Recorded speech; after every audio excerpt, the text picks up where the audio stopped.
Hello साथियों, तो स्वागत है मेरी सुपर स्टडी पे। और आज सेट प्रैक्टिस साइंस के 20 करने वाले हैं। तो पिछले सेट प्रैक्टिस में मैंने ये 19 तक क्वेश्चन करवा दिया था। ये 19 वाला क्वेश्चन करा दिया था, बता दिया था कि निम्नलिखित में से किस पौधे का मृदहीन सतह पर जीवित पाए जाने का सर्वाधिक संभावना होती है। तो इसका आंसर होता बी, लाइकेन और मोस दोनों होता। आज आगे से क्वेश्चन करेंगे, आगे बढ़ते हैं।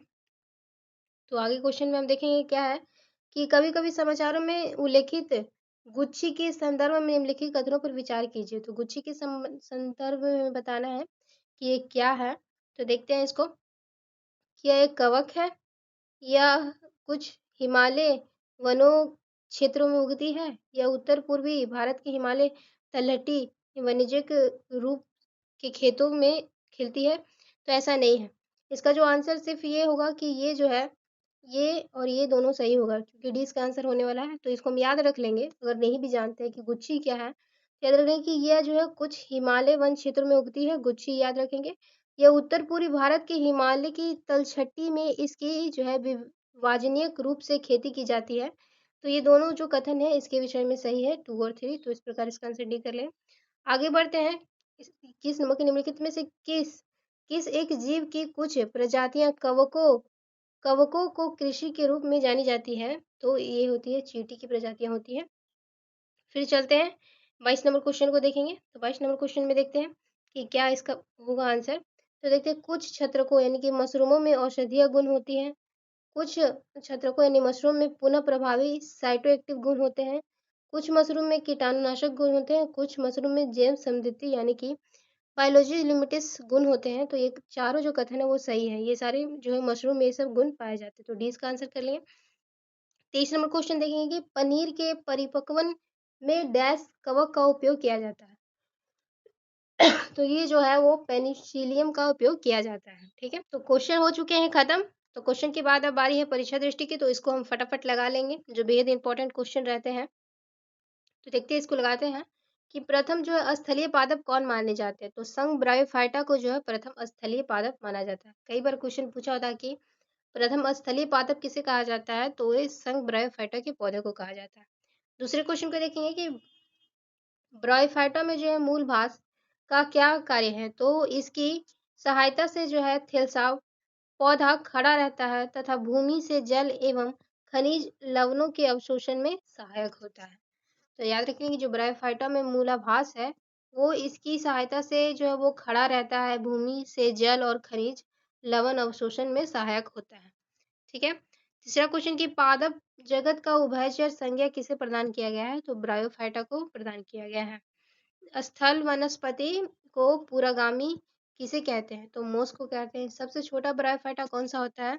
तो जियोपिसिस जो है, जियोपिसिस सबसे छोटा ब्रायोफाइटा होता है। जियोपिसिस सबसे छोटा ब्रायोफाइटा होता है। किस ब्रायोफाइटा पौधे का जीवाश्मीकरण से जैसे ईंधन पीट कोयला जैसे ईंधन बनता है। तो अगर हम अस्फेगनम से अगर हम ब्रायोफाइटा का जीवाश्मीकरण करेंगे तो हमें पीट जैसा कोयला प्राप्त होता है। तो अस्फेगनम इसका याद रखेंगे। फिर बताएगा कि लिंगीय लिंगीय दृष्टि से ब्रायोफाइटा होते हैं।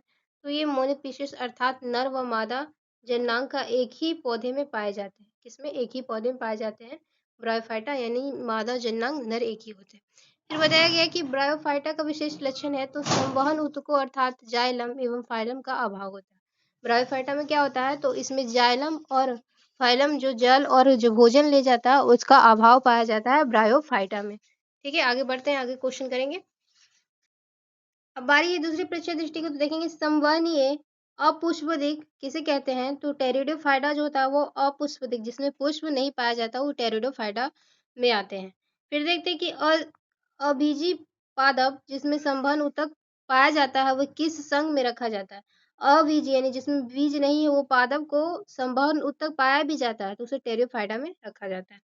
आगे बढ़ते हैं, थोड़ा धुंधला नजर आ रहा होगा, मैं पढ़ देती हूँ। एजोला नामक फर्न के अंदर कौन सा शैवाल वास करती है। तो एजोला नामक जो फर्न होता है उसके अंदर एनाबिला एजोली वास करता है। एनाबिजना एजोली। तो देखिए, किस समूह के पौधे के जीवन चक्र दो स्वतंत्र पीढ़ियों के एकांतरित होता है। तो टेरियोफाइडा जो होता है वो टेरियोफाइडा जो उसका जीवन चक्र दो स्वतंत्र पीढ़ियों के एकांतरित होता है। किसका? टेरियोफाइडा का। आगे बढ़ते हैं कि सबसे जो सूक्ष्म टेरियोफाइटा किसे कहा जाता है? तो एजोला जो होता है वो सबसे सूक्ष्म टेरियोफाइटा होता है। क्या होता है? सबसे सूक्ष्म टेरियोफाइटा कौन होता है? ओजिला होता है। संघ टेरियोफाइटा में आते हैं तो टेरियोफाइटा, जिम्नोस्पर्मी और एंजियोस्पर्मी जो है वो टेरियोफाइटा में आते हैं। कौन? टेरियोफाइटा, जिम्नोस्पर्मी और एंजियोस्पर्मी। आगे बढ़ते हैं। फिर से परीक्षा दृष्टि की बारी आ गई है, तो इस परीक्षा दृष्टि को भी करेंगे। जैसे कि वह पौधे जिनके बीज अंडाशय से घिरे नहीं होते किस वर्ग के अंतर्गत आते हैं? जिनके बीज जो है अंडाशय से घिरे नहीं है तो किस वर्ग के अंतर्गत आते हैं? तो जिम्नोस्पर्म के अंदर, यानी कि गाइनमोस्पर्म जो होता है उनके अंतर्गत आता है, जो बीज जो है वो अंडाशय से घिरे नहीं होते। क्या याद रखेंगे? जिम्नोस्पर्म याद रख लेंगे। जिम्नोस्पर्म का मेवा किसे कहा जाता है? तो चलगोजा को कहा जाता है। जीवित जीवाश्म उपमा किससे प्रदान की गई है? तो ये साइकस, जिकोबाइलोबा और मेटेक्सियो को जो है वो जीवित जीवाश्म प्राप्त की गई है।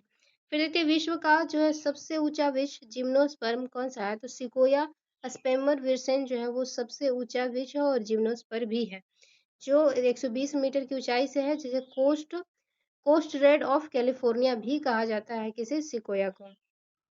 याद रखेंगे। नेक्स्ट क्वेश्चन क्या है कि किसकी लकड़ी से पेंसिल, स्केल और होल्डर बनाए जाते हैं? तो जूनीपेरस की लकड़ी से जो है, जूनीपेरस की लकड़ी से पेंसिल, स्केल और होल्डर्स बनाए जाते हैं।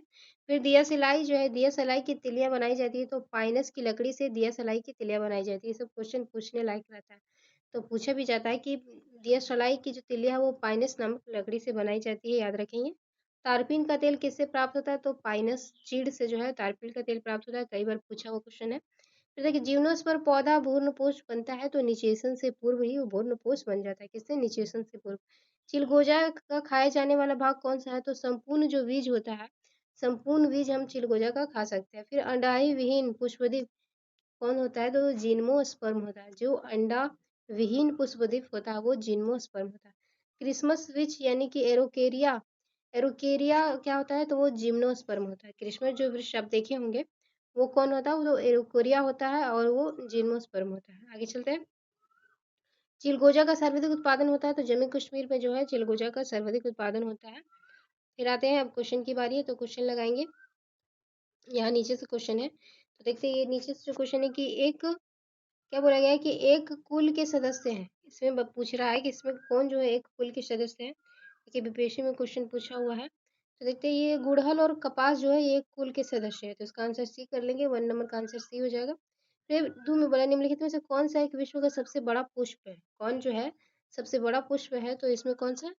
रेफलेसिया जो है सबसे बड़ा पुष्प है। फिर पादप जगत का उभयचर संज्ञा किसे दिया गया है? तो आपको पता होगा कि जो पादप जगत होता है वो ब्रायोफाइटा होता है, तो ये सरल आंतरिक संरचना वाले ब्रायोफाइटा को जो है वो पादप जगत की संज्ञा दी गई है। तो 3 का आंसर सी कर लेंगे। ये पीडीएफ आप मुझसे ले सकते हैं और फिर बाद में रिवीजन भी कर सकते हैं। बेहतरीन बेहतरीन क्वेश्चन है। इसमें जो परीक्षा दृष्टि है ना, आपको किसी भी थ्योरी को पढ़ने की जरूरत नहीं पड़ेगा, हर एक क्वेश्चन इसमें बना हुआ है। फिर देखिए 4 नंबर के कुल, किस कुल में नर और मादा पुष्प एक ही पौधे पर पाए जाते हैं? तो किस कुल में? तो कुकुरबिटेसी में जो है नर और मादा पुष्प एक ही पौधे पर पाए जाते हैं, कुकुरबिटेसी। सी आंसर कर लेंगे, 4 का सी। मलेरिया निदान हेतु आर्टीटर नामक औषधि प्राप्त की जाती है, तो मलेरिया निदान हेतु जो ये प्राप्त किया जाता है वो कवक से प्राप्त किया जाता है। फिर देखते हैं कि अजीवी पादप जिसमें संवहन उत्तक होता है, अजीवी पादप है जिसमें संवहन उत्तक होता है, तो ये अब हम लोग अभी पढ़े थे। तो ये टेरियोफाइडा होता है, जो टेरियोफाइडा होता है जो क्या, जो मतलब कि अजीवी पादप संवहन ऊतक होता है टेरियोफाइडा। 7 नंबर क्वेश्चन में देखें कि जिन पौधे में संवहन ऊतक अनुपस्थित होता है परंतु भ्रूण होता है उसे क्या कहते हैं? तो उसे हम टेरियोफाइडा कहते हैं। एक, नहीं, इसे हम ब्रायोफाइटा कहते हैं। जिन पौधे में संवहन ऊतक अनुपस्थित होते हैं परंतु भ्रूण का निर्माण होता है उसे हम ब्रायोफाइटा कहते हैं। गलत क्यों पढ़ना।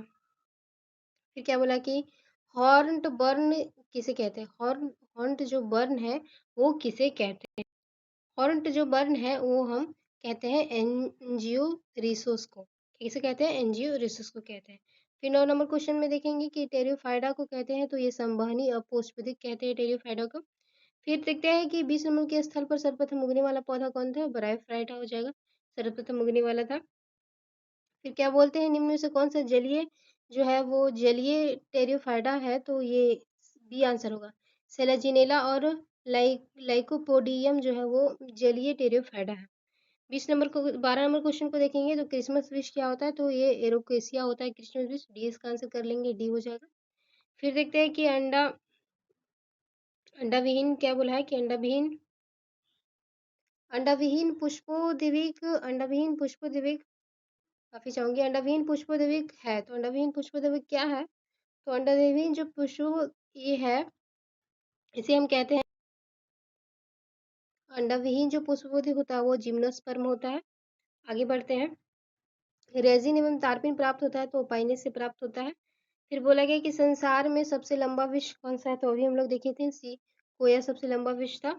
फिर इसको स्टेटमेंट को पढ़ना है, तो देखेंगे कि निम्नलिखित में से कौन सा जो विष है एक ऐसे कीट के साथ एक अद्वितीय संबंध को दर्शाता है जो इस विष के साथ सविकसित हुआ है और एकमात्र कीट है जो इस पेड़ के परागित करता है, तो ये एक अंजीर के पेड़ का बताया गया है। किन जीवों में जीवाणु निर्माण द्वारा प्रजनन होता है, तो ये फर्न में जो है वो जीव मतलब कहने का मतलब क्या है कि किन जीवों में जीवाणु निर्माण का प्रजनन होता है, तो ये फर्न, डी बीपीएससी में पूछा हुआ 2024 में फर्न। क्वेश्चन नंबर 18 से अब बारी है, तो देखेंगे भारतीय ब्रायोलॉजी यानी ब्रायोफाइटा का पिता कौन समझा जाता है, तो एस आर कश्यप जो है उन्हें ब्रायोफाइटा के पिता कहा जाते हैं, तो ये आंसर कर लेंगे 18 नंबर का। फिर देखते हैं कि 19 नंबर की ब्रायोफाइटा या टेरोफाइटा से भिन्न होता है, तो ब्रायोफाइटा जो टेरोफाइटा से कैसे भिन्न होता है, तो इस संवहन ऊतक की अनुपस्थिति में जो है ब्रायोफाइटा टेरोफाइटा से भिन्न होता है। फिर बढ़ेंगे 20 नंबर क्वेश्चन, निम्नलिखित में से कौन सा जो उभयचर पौधा है, तो मर्सिलिया जो है मर्सिलिया जो है वो उभयचर पौधा है। मर्सिलिया क्या है, उभयचर पौधा है, याद रखेंगे। 21 नंबर क्वेश्चन को देखेंगे।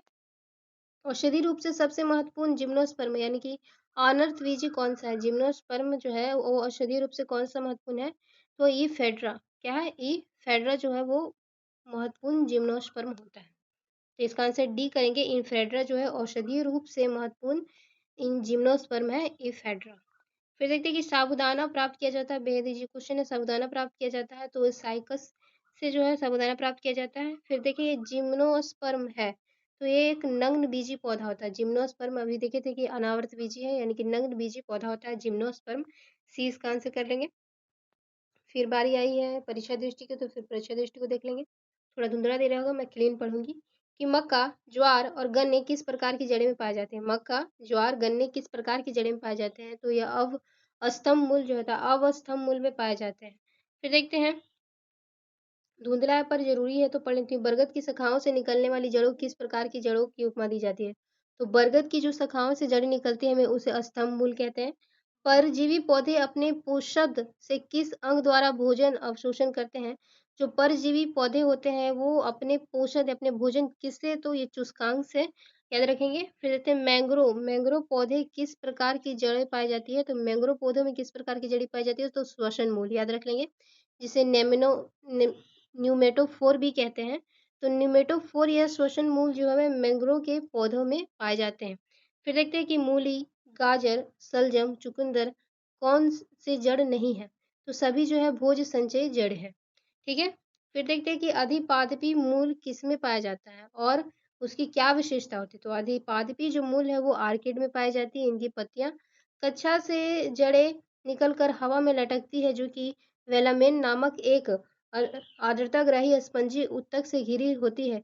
यह उत्तक वायु से नमी सोख लेती है, तो इसकी विशेषता यह थी, आर्किडी जो है इनकी पत्तियां कक्षा से जड़ें निकाल कर लटकती रहती है हवा में, और इसमें जो है वेलामेन नामक एक आर्तग्राही संजीवी पौधा से घिरी रहती है। यह उत्तक वायु से नमी सोख लेती है। फिर देखते हैं कि राइजोफोरा तथा सुंदरी पौधे कहाँ पाए जाते हैं और इनमें किस प्रकार की जड़ें पाई जाती है, तो दलदली स्थानों पर जिनमें श्वसन मूल पाई जाती है वो राइजोफोरा होता है।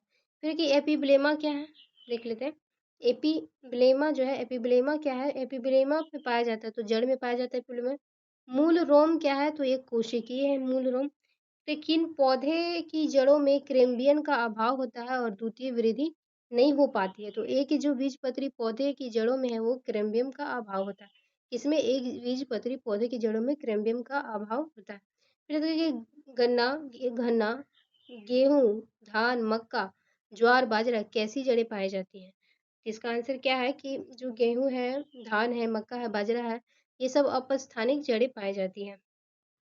फिर देखते हैं कि सहारा देने वाली यांत्रिक जड़ें कौन-सी होती हैं। तो prop root, stilt root, buttress root और क्लिम्रिंग रूट जो है वो जड़ें यांत्रिक और सहारा देने वाली होती है। फिर देखते हैं कि परवल और शकरकंद में पौधे का परासरण कैसे होता है। परवल और शकरकंद आप जानते हैं वो जड़ों द्वारा उनका परासरण होता है, याद रखेंगे। फिर देखिए ब्रायोफिल्म में पौधे का प्रसारण कैसे होता है, तो पत्तियों के द्वारा होता है ब्रायोफिल्म में पौधे का प्रसारण। भूर्ण के मूलांकर से बनने वाली जड़ें क्या कहलाती है, तो मूसला जड़ें, ये क्वेश्चन पूछा हुआ है। भूर्ण के मूलांकर से बनने वाली जड़ें क्या कहलाती है, तो मूसला जड़ें कहलाती है। फिर रेशेदार रेशेदार जड़ तंत्र किस में पाया जाता है, तो प्राय एक बीज पत्री में है जो रेशेदार जड़ तंत्र एक बीज पत्री में पाया जाता है। जड़ों में द्वितीयक वृद्धि मुख्यतः पाई जाती है, तो द्विबीजपत्री पौधे में जो है द्वितीयक वृद्धि पाई जाती है, द्विबीजपत्री में द्वितीयक वृद्धि पाई जाती है। बेलामेन उत्तक का कार्य क्या है, तो यह आर्द्रताग्राही जल का अवशोषण करता है। बेलामेन उत्तक आर्द्रताग्राही जल का अवशोषण करता है। फिर देखते हैं कि हाइड्रोमिस प्रायः अनुपस्थित होते हैं, तो ये जड़ में नहीं होता है। हाइड्रोमिस याद रखेंगे कि हाइपोड्रमिस जो है वो जड़ में नहीं होता। क्या, हाइपोड्रमिस जड़ में नहीं होता। इंडोड्रमिस सदैव उपस्थित होता है, तो जड़ में। इंडोड्रमिस होता है जड़ में, याद रखेंगे। इंडोड्रमिस जड़ में सदैव रहता है और हाइपोड्रमिस जो है वो जड़ में नहीं रहता। तो इंपॉर्टेंट तथ्य था। और भी परीक्षा की दृष्टि को देखेंगे। इंपॉर्टेंट प्रश्न है, इसीलिए मैं करूंगी और आपको अच्छा लगे जरूर आप भी कीजिए। देखते हैं कि पत्र परिक्राओं का मुख्य कार्य क्या होता है, तो कायिकी प्रबंधन होता है। पत्र परिक्राओं का जो है कायिकी प्रबंधन होता है। तो द्वितीय वृद्धि किस प्रकार के तने में पाई जाती है, द्वितीय वृद्धि पूछा कि किस प्रकार के तने में पाई जाती है, तो द्वितीय वृद्धि जो है द्विबीजपत्री के तने में पाई जाती है। द्वितीयक वृद्धि जो है वो द्विबीजपत्री के तने में, क्योंकि इसमें क्रेम्बियम पाया जाता है। किस प्रकार के कलिका बर्ड्स से पौधे के तने की लंबाई बढ़ती है, तो ये जो है वो शीर्ष कलिकाएं जो होती हैं उससे पौधे के तने की लंबाई बढ़ती है। फिर देखते हैं कि किस प्रकार की कलिकाओं का कंटक प्रतान तथा पत्र परिकारिका का निर्माण होता है, तो कक्षीय कलिकाएं का निर्माण होता है। कलिकाओं में भोजन संग्रहित होने से कौन सी रचना का निर्माण होता है, तो पत्र प्रकालिकाएं का निर्माण होता है। प्रतान किससे रूपांतर से बनता है, तना एवं पत्तियों के रूपांतरण से प्रतान बनता है। याद रखेंगे प्रतान किससे बनता है, तो तना और पत्तियों के रूपांतरण से। आलू की आंखें कितनी कलिकाएं होती है, तो 3 कलिकाएं होती है। आलू की आंखें में 3 कलिकाएं होती है। याद रखिए किस प्रकार की कलिका निकलने पर पौधे की वृद्धि रुक जाती है, तो पुष्प कलिका निकलने से पौधे की वृद्धि रुक जाती है। ब्रायोफिल्म जैसे अबूजा एवं बेगोनिया की पत्तियां पर शीशम, परवल और शकरकंद, डहेलिया की जड़ों और सर्कस तने पर किस प्रकार की कलिकाएं बनती है, तो अपस्थानिक बनती है। प्रकंद देखेंगे, प्रकंद तथा घनकंद में क्या अंतर होता है, तो राइजोम भूमि की क्षैतिज तल में समांतर और घननन जो है क्षैतिज तल के साथ समकोण 90 डिग्री पर वृद्धि करने वाली भूमिगत भोजन संग्रहित तने। कहने का मतलब ये है, जो प्रकंद होता है वो क्षैतिज तल पे होता है, धनकंद जो होता है वो घनकंद जो होता है क्षैतिज तल के साथ समकोण 90 डिग्री पर वृद्धि करता है। बस इतना याद रखेंगे। फिर बोला गया है कि मरुस्थलीय पौधे सामान्यतः तने पत्तियों का कार्य करने के लिए लगता लगता और पत्तियां किस में परिवर्तित होती है, तो कंटकों में परिवर्तित हो जाती है। चलिए, और परीक्षा दृष्टि है, धुंधला है, अब हम क्वेश्चन करेंगे। अब थोड़ा ये हो गए होंगे, देखते हैं फटाफट क्वेश्चन कर लेते हैं कि हल्दी पौधे का खाने लायक हिस्सा क्या कहलाता है, तो हल्दी के जो पौधे का खाने लायक हिस्सा होते हैं प्रकंद कहते हैं। तो 1 नंबर का आंसर बी कर लेंगे, प्रकंद कहते हैं। दूसरा में निम्नलिखित में से कौन सा रूपांतरित स्तंभ है, इसमें कौन सा रूपांतरित स्तंभ है, तो आलू जो है वो एक रूपांतरित स्तंभ है। फिर क्या बोलाया गया है कि वायु गुहकाई यानी कि एयर कैविटीज उपस्थित किसका अनुकूलन है, जो है ये किसका अनुकूलन है, वायु कैविटीज, तो ये जो है सम्मोहित का होता है, तो डी इसका आंसर कर लेंगे। फिर इसको देखते हैं कि वृक्षों की आयु निर्धारित की जाती है, तो इसमें वार्षिक विलयों की संख्या के आधार पर जो है वृक्षों की आयु निर्धारित की जाती है। तो 4 का आंसर सी करेंगे। आगे बढ़ते हैं कि निम्न रेशों में से कौन से पौधे के तने से प्राप्त नहीं होता है, इसमें कपास जो है वो तने से नहीं प्राप्त होता है, कपास फूल से प्राप्त होता है। बाकी जो सन है, पटसन है, जूट है, वो सब पौधे से प्राप्त होते हैं। 6 नंबर क्वेश्चन पे देखेंगे कि निम्न अधो भूमि उत्पादित सब्जियों में कौन सी एक रूपांतरित जड़ें हैं, कौन सी एक रूपांतरित जड़ी है, तो शकरकंद जो है वो रूपांतरित जड़ है। बाकी आलू, बंडा और जमी केंद्र नहीं है, पर शकरकंद एक रूपांतरित जड़ का उदाहरण है। आगे बढ़ते हैं। 7 नंबर क्वेश्चन में देखेंगे। 7 नंबर क्वेश्चन में दिखाएंगे पौधे का कौन सा भाग हल्दी से प्राप्त होता है। तो पौधे का कौन सा भाग हल्दी से प्राप्त होता है, तो तना से हल्दी प्राप्त होता है, तो डी आंसर करेंगे। घटपर्णी निम्नलिखित भागों में से एक घट में रूपांतरित होता है, तो किसमें, पर्णवृत्त में रूपांतरित होता है। आगे बढ़ते हैं कि किसी वृक्ष को अधिकतम हानि निम्न में से कैसे होती है, तो उसकी सभी पत्तियों का अगर नाश हो जाए तो वो उसकी ज्यादा हानि होती है, तो बी इसका आंसर कर लेंगे। 10 नंबर क्वेश्चन देखिए कि निम्नलिखित पादपों में से निम्नलिखित पादपों में से किसका संग्रहण अंग जो है वो तना नहीं है, तो किसका संग्रहण अंग तना नहीं है, तो शकरकंद जो होता है, शकरकंद का जो है वो संग्रहण अंग तना नहीं होता। बाकी गन्ना, अदरक, आलू सब तना में होता है, शकरकंद का जो है वो नहीं होता। ये पेनिथिनिया खासियाना घटपर्णी नामक दुर्लभ और आपातीय पौधे पाए जाते हैं, तो ये मेघालय में पाए जाते हैं, तो 11 नंबर का आंसर क्या करेंगे, सी करेंगे। नीचे दिए गए पौधे उनके खाद्य पदार्थों में से कौन सुमेलित नहीं है वो बताना है। तो देखिए आलू जो है वो तना में होता है, यही तो गलत है। बाकी अदरक प्रकंद सही है, प्याज भी सही है, मूल मासल पर्ण में होता है, नारियल भी भूर्ण पोष में होता है, ये गलत है। आलू मूल नहीं तना में होता है, तो इसका आंसर सी कर लेंगे। आगे बढ़ते हैं। पौधे कौन सा पौधा जो है कीट पकड़ता है, तो इसमें से कौन सा पौधा जो कीट पकड़ता है, तो नेपथेपस जो है कीट पकड़ता है। तो देखते हैं किस पौधे के फलों में भूमि नीचे पाई जाती है, किस जो है पौधे होते हैं तो उसके अंदर भूमि नीचे, तो ये मूंगफली में भूमि के नीचे होते हैं, ये आप जानते भी होंगे। निम्न में से कौन सा एक तना है, तो इसमें कौन एक तना है वो बताना है, तो आप बता सकते हैं कि 15 नंबर में इनमें से कौन एक तना है, ठीक। फिर देखिए निम्नलिखित में से कौन सा पदार्थ वृक्ष से प्राप्त किया जाता है, कौन सा जो पदार्थ है हम वृक्ष से प्राप्त कर सकते हैं। तो इसमें जो सुहागा है ना, सॉरी सुहागा नहीं होगा, हींग जो होगा हम वृक्ष से प्राप्त करते हैं, हींग जो है वो वृक्ष से प्राप्त किया जाता है, तो हींग लगा लेंगे, वृक्ष से प्राप्त होने वाला हींग होता है। निम्नलिखित में से कौन सा एक कीट भक्षी पौधा है, तो नेपथस जो है वह कीट भक्षी पौधा है। फिर देखते हैं कि द्विबीजपत्री जो है द्विबीजीय वृद्धि अनुपस्थित होता है, तो द्विबीजरी पत्ते में जो है, पत्ते में नहीं, द्विबीजपत्री जो है द्विबीजपत्री तने में, द्विबीजपत्री जड़ में, एक बीजपत्री जड़ में। तो ये जो द्वितीय वृद्धि बोला गया है ना, द्वितीय वृद्धि अनुपस्थित बोला गया है, क्वेश्चन को थोड़ा ध्यान से पढ़ेंगे तो ये एक बीजपत्री जड़ में जो है ये अनुपस्थित होता है। बाकी द्वितीय वृद्धि द्विबीजपत्री तने में भी और द्विबीजपत्री जड़ में भी और जिम्नोस्पर्म में भी होता है, पर इसमें नहीं होता है, तो इसका आंसर इस प्रकार क्या होगा, सी होगा। ठीक है। पौधों में घावों पर ट्यूमर, शहद उत्तक, जो पतली भित्ति वाली कोशिकाएं विकसित होती है क्या कहलाती है, क्या कहलाती है, तो वो केलस कहलाती है। एक बार फिर से पढ़ लूंगी, थोड़ा सा डिफिकल्ट लग रहा होगा, तो देखते हैं कि पौधे में घावों पर ट्यूमर सदृश उत्तक पतली भित्तिकाएं वाली कोशिकाएं विकसित होती है क्या कहलाती है, केलस कहलाती है। फिर नेक्स्ट क्वेश्चन देखेंगे 20 नंबर में कि फेलोजोन का दूसरा नाम क्या है, तो फेलोजोन का दूसरा नाम कोर कैम्बियन है। 20 नंबर क्वेश्चन लोग देख लीजिए कि फेलोजोन का दूसरा नाम क्या है, कोर कैम्बियन है। आगे बढ़ते हैं, इसको भी कर ही लेते हैं फटाक से, तो थोड़ा सा ही क्वेश्चन बचा हुआ। तो देखेंगे कि शुष्क जलवायु में भली भांति अनुकूलित पौधे क्या थे, जो शुष्क जलवायु में होते हैं उसे हम मृदुविक कहते हैं, तो 20 इसका आंसर कर लेंगे। फिर जो हाइड्रोफाइडा कहलाते हैं, तो हाइड्रोफाइडा क्या कहलाते हैं, ये एक जलीय पौधे होते हैं हाइड्रोफाइडा। आगे बढ़ते हैं, मरुस्थल मरुस्थलीय पौधे की जड़ें लंबी की होती है, तो ये लंबी जड़ी की होती है, ये जो लंबी जड़ें इसलिए होती है कि जड़ें जो है पानी की तलाश में लंबी हो जाती है, तो ये इसका सही है। फिर देखते हैं कि वायु गुहिकाएं की उपस्थिति किसका अनुकूलन है, वायु गुहिकाएं की जो उपस्थिति है किसका ये जो है मतलब कि वायु जो गुहिकाएं हैं वो किसकी उपस्थिति का अनुकूलन है, तो ये जल पादप हो जाएगा। फिर क्या बोला कि एपिफाइटा वे पौधे हैं जो अन्य पौधे पर निर्भर होते हैं, क्या निर्भर होते हैं, तो देखते हैं ये जो एपिफाइटा पौधे अन्य पौधे पर निर्भर होते हैं यांत्रिक अवलंबन के लिए, तो बी इसका आंसर कर लेंगे। आगे बढ़ते हैं, जल की अधिकता मात्रा पौधे की आवश्यकता होती है, वह उसे अवशोषण के माध्यम से करता है, उसे किससे अवशोषण करता है, पूछ रहा है कि जल की जो अधिकता होती है वो मतलब कि किसके, वो जड़ों के जो बाल होते हैं ना, जड़ों के बाल से होती है। फिर एक भूमि पर रहने वाले पौधे और जानवर क्या कहलाते हैं, तो वेद इसी क्वेश्चन है कि भूमि पर रहने वाले जो पौधे और जानवर होते हैं वो स्थलीय निवासी कहलाते हैं।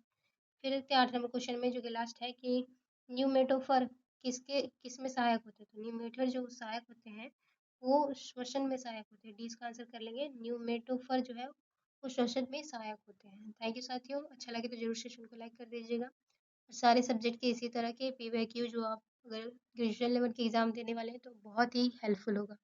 जरूर सेशन को लाइक कीजिए और जुड़िए। थैंक यू साथियों।